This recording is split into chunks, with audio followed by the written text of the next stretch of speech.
Hiç merak ettiniz mi? 1500, 1600 hatta 2000 yıl önce insanlar hangi olayı milat kabul ediyordu? Hangi zamana referans alıyorlardı? Bugün İsa'nın doğumunu milat kabul eden sistemi kullanıyoruz. Bugün bizler 2025'te iken Çin'in şu an 114 yılında olduğunu biliyor muydunuz? Veya Yahudilerin 5785 yılında olduklarını. Peki bu sistem ve sistemler nasıl ortaya çıktı ve gerçekten ne kadar doğrular? Bugün kullandığımız sistemin mucidi olan Dionysius Exiguus aslında bir Türk müydü? Bu videoda günümüzde kullandığımız milat sistemini hem tarihsel hem de pratik açıdan ele alacağız. Ayrıca çeşitli milletlerin kullandıkları milat sistemlerine de kısa bir bakış atacağız. Hazırsanız videoya geçelim.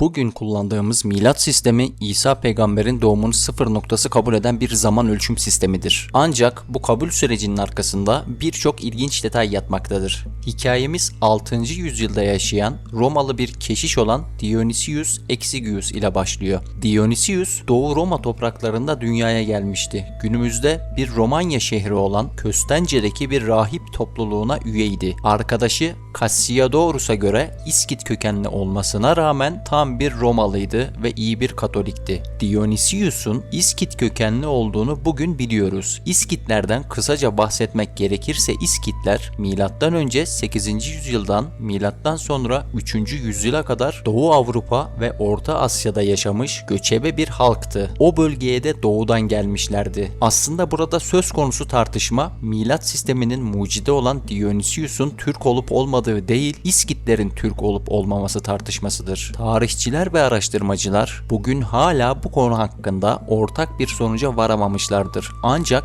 basit mantıkla olaya yaklaşırsak, Orta Asya'dan batıya göçen bir topluluk olan İskitlerin at üzerinde iyi savaşması ve göçebe yaşam tarzını benimsemesi gibi özellikleri Türklerle aşırı bir benzerliği ortaya koymakta. Bunun gibi sebeplerle ve özellikle Katolik Kilisesi'nin Türklere olan düşmanlığını da göz önüne alırsak, İskitlerin Türk olmasının kabul edilmesi demek, kendi milat sistemlerinin mucidi olan Dionysius'un da Türk olması demekti. Ve bu kabul edilemez bir gerçekti. Bu sebeple zaman içinde Hristiyanlar İskitleri Türk olarak görmemiş ve onları Perslerle ilişkilendirmişti. Hikayemize geri dönersek, o dönemde Roma İmparatorluğu Hristiyanlığın yayılmasıyla dini temelli bir takvim sistemine ihtiyaç duyuyordu. Temel olarak alınacak en kutsal şey ise Hristiyanlığın lideri İsa peygamberin doğum yılıydı. Dionysius, İsa'nın doğum yılını hesaplamak için birçok kaynağı inceledi ve bir tarih belirledi. Ancak modern tarihçilerin hesaplamalarına göre İsa'nın doğumu büyük olasılıkla M.Ö. 4 ile M.Ö.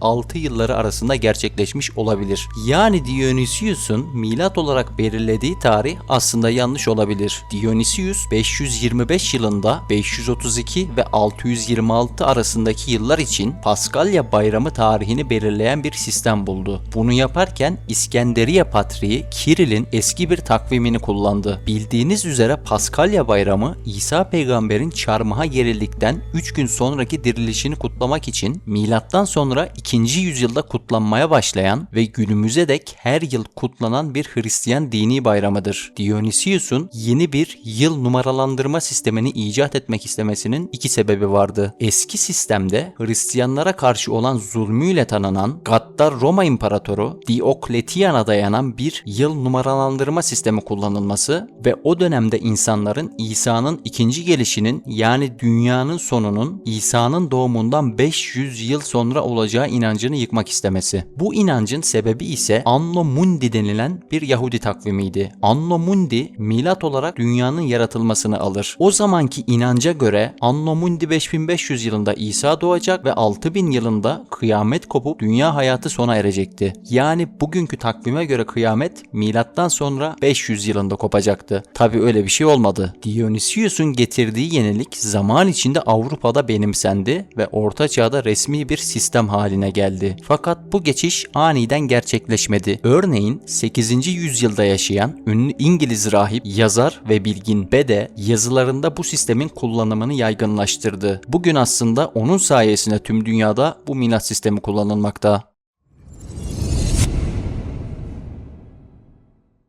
Milat sisteminin zaman içindeki gelişimi takvim değişiklikleriyle de yakından ilişkilidir. İlk olarak Jules Caesar tarafından oluşturulan Julian takvimi günümüzde kullandığımız Gregorian takvimine temel olmuştur. Ancak Julian takvimi her yıl yaklaşık 11 dakika hata yaptığı için zamanla mevsimlerle uyumsuz hale gelmiştir. Bu hata özellikle dini bayramlar ve ekinoks tarihlerinin kayması gibi sorunlara yol açtı. Sonunda Papa 13. Gregorius bu sorunu çözmek için 1582 yılında Gregorian takvimini yürürlüğe koydu. Bu değişiklik İtalya, İspanya, Fransa gibi Katolik ülkelerde hızla benimsendi. Ancak İngiltere ve Osmanlı İmparatorluğu gibi bazı ülkeler bu geçişi yüzyıllar sonra yaptı. Mesela İngiltere 1752'de Gregorian takvimine geçtiğinde 11 günü birden atlamak zorunda kaldı. Türkiye ise 1 Ocak 1926 tarihinde bu takvime geçti. Milat sisteminde ilginç bir detay daha vardır. 0 yılı diye bir yıl yoktur. Takvimde milattan önce bir yılından hemen sonra milattan sonra bir yılı gelir. Peki neden 0 yılı yok? Bunun nedeni Roma rakamlarında 0 kavramının bulunmaması ve o dönemde böyle bir ihtiyacın hissedilmemesiydi. Ancak modern matematikte sıfırın büyük bir öneme sahip olduğunu biliyoruz. Bu eksiklik tarih hesaplamalarında bazı kafa karışıklıklarına neden olmakta. Örneğin astronomlar ve tarihçiler milattan önce ve milattan sonra arasındaki yılları hesaplarken bazen farklı yöntemler kullanmak zorunda kalırlar. Örneğin bir olayın üzerinden tam 2000 yıl geçtiğini hesaplamak için dikkatli olmak gerekir. Çünkü 0 yılı olmadığından 1 yıllık bir fark oluşur. Bu durum özellikle tarihsel hesaplamalarda hata yapma riskini artırıyor. Bugün milat sistemi dünyada yaygın olarak kullanılan zaman ölçüm sistemlerinden biridir. Ancak farklı medeniyetler kendi takvim sistemlerine de sahiptir. Örneğin İslami takvim olarak da bilinen Hicri takvim. Hicri takvim Hz. Muhammed'in Medine'ye hicretini başlangıç yılı olarak kabul eder. Bu takvim ay takvimine dayanır ve miladi takvime göre her yıl yaklaşık 11 gün daha kısa sürer. Bu nedenle hicri yıllar miladi yıllara göre daha hızlı ilerler ve Ramazan gibi dini aylar her yıl farklı zamana denk gelir. Örneğin miladi 2025 yılında hicri takvime göre aslında 1446 yılındayız. Yahudi takvimi ise hem ay hem de güneş döngülerini temel alır. Dini bayramlar ve kutlamalar bu takvime göre belirlenir. Yahudi takvimi dünyanın yaratılışını başlangıç olarak kabul eder ve bu tarih Julian takvime göre milattan önce 3761 yılına denk gelir. Bu takvime göre şu an 5785 yılında olduğumuzu söyleyebiliriz. Tevrat'taki soy ağaçlarına göre yapılan hesaplamalara göre bulunan bu tarih bazı versiyonlarda 1740 yıl daha geriye gider. Yani bazı Yahudi din adamlarına göre bulunduğumuz yıl 7525 yılıdır. Takvimde zaman zaman fazladan bir ay eklenerek güneş takvimi ile uyum sağlanmaya çalışılır. Bizim şu an kullandığımız MÖ ve MS kısaltmaları için de AM kısaltması kullanırlar. Anno Mundi Latince'de dünyanın yılı anlamına gelir. Tabi burada mantık aramamak gerekir. Dünyanın yaşının 4,5 milyar yıl olduğu gerçeği gibi binlerce çelişki bu takvimle birlikte gelmekte. Ama şunu unutmayın. Bu sadece onların dini olarak kabul ettiği bir gerçek. Kutsal kitapları olan Tevrat bunu onlara söylüyor. Dini, bilimsel bir temel oturtmaya çalışmamak lazım.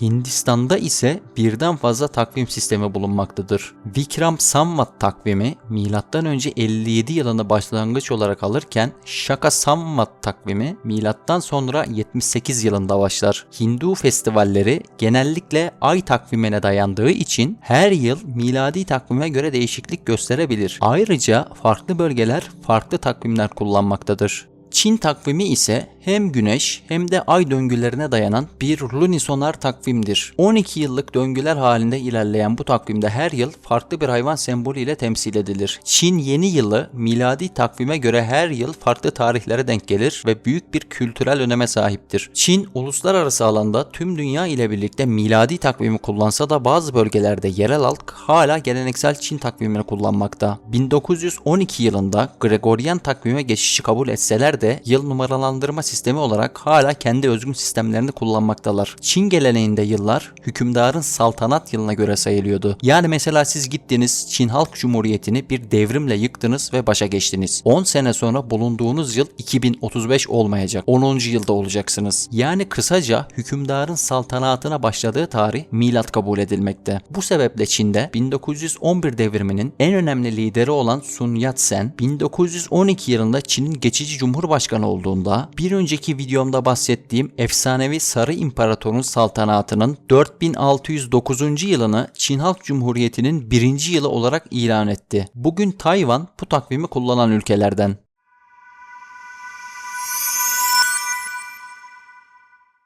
Tarihçiler ve bilim insanları bazen milattan önce ve milattan sonra yerine before present gibi sistemler kullanarak zaman hesaplamalarını daha evrensel hale getirmeye çalışmaktadırlar. BP sistemi özellikle arkeoloji ve jeoloji gibi bilim dallarında daha pratiktir. Çünkü milat sisteminin kültürel ve dini bir temeli vardır ve bu temel bugünkü bilimi ayakta tutan dinamiklere ters bir temeldir. Sonuç olarak milat sistemi tarih ölçümünde büyük bir standart sağlasa da içerdiği hatalar ve farklı kültürlerin alternatif takvim sistemleri düşünüldüğünde aslında göreceli bir kavramdır. Tarih, insanlığın en büyük ortak miraslarından biridir. Kimi zaman dini inanışlarla, kimi zaman siyasi kararlarla şekillenen zaman ölçüm sistemleri bize geçmişin düşünce yapısını ve insanlığın ortak gelişimini anlatır. Bugün kullandığımız milat sistemini sorgularken aslında zamanın sadece bir ölçüm aracı değil, aynı zamanda bir perspektif olduğunu görüyoruz. Ama unutmayın, tarih sadece geçmişi anlamak için değil, geleceği şekillendirmek için de vardır. Eğer bugün yeni bir milat belirleyecek olsaydık neyi başlangıç kabul ederdik? Bir keşfi mi, bir devrimi mi? Yoksa insanlığın ortak barışa ulaştığı günü mü? Düşünceleriniz önemli. Yorumlarda siz de kendi miladınızı paylaşın. Zamanı anlamak onu şekillendirenlerin elinde. Bir sonraki videoda görüşmek üzere.